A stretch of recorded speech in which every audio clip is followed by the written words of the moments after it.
मित्रांनो नमस्कार. माझ्या यूट्यूब चॅनलमध्ये आपल्या सर्वांचं स्वागत आहे. दप्तरमुक्त शनिवार अंतर्गत एक मजेशीर खेळ घेणार आहोत. खेळाचे नाव आहे द कम्युनिकेशन गेम. यामध्ये आपल्याला एका विद्यार्थ्याला एक कृती सांगायची आहे आणि तो विद्यार्थी समोरच्या विद्यार्थ्याला हात लावून मग तो त्या विद्यार्थ्याला कृती सांगेल. अशा प्रकारे प्रत्येक विद्यार्थी आपल्या समोरील विद्यार्थ्याला कृती करून दाखवेल. तर मित्रांनो चला आपण हा आता खेळ सुरू करूया.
अशा प्रकारे मित्रांनो हा मजेशीर खेळ आहे.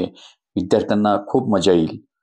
मित्रांनो माझा हा व्हिडिओ आवडल्यास माझ्या व्हिडिओला लाईक करा, शेअर करा, कमेंट्स करा आणि माझ्या यूट्यूब चॅनलला सबस्क्राईब करा. धन्यवाद.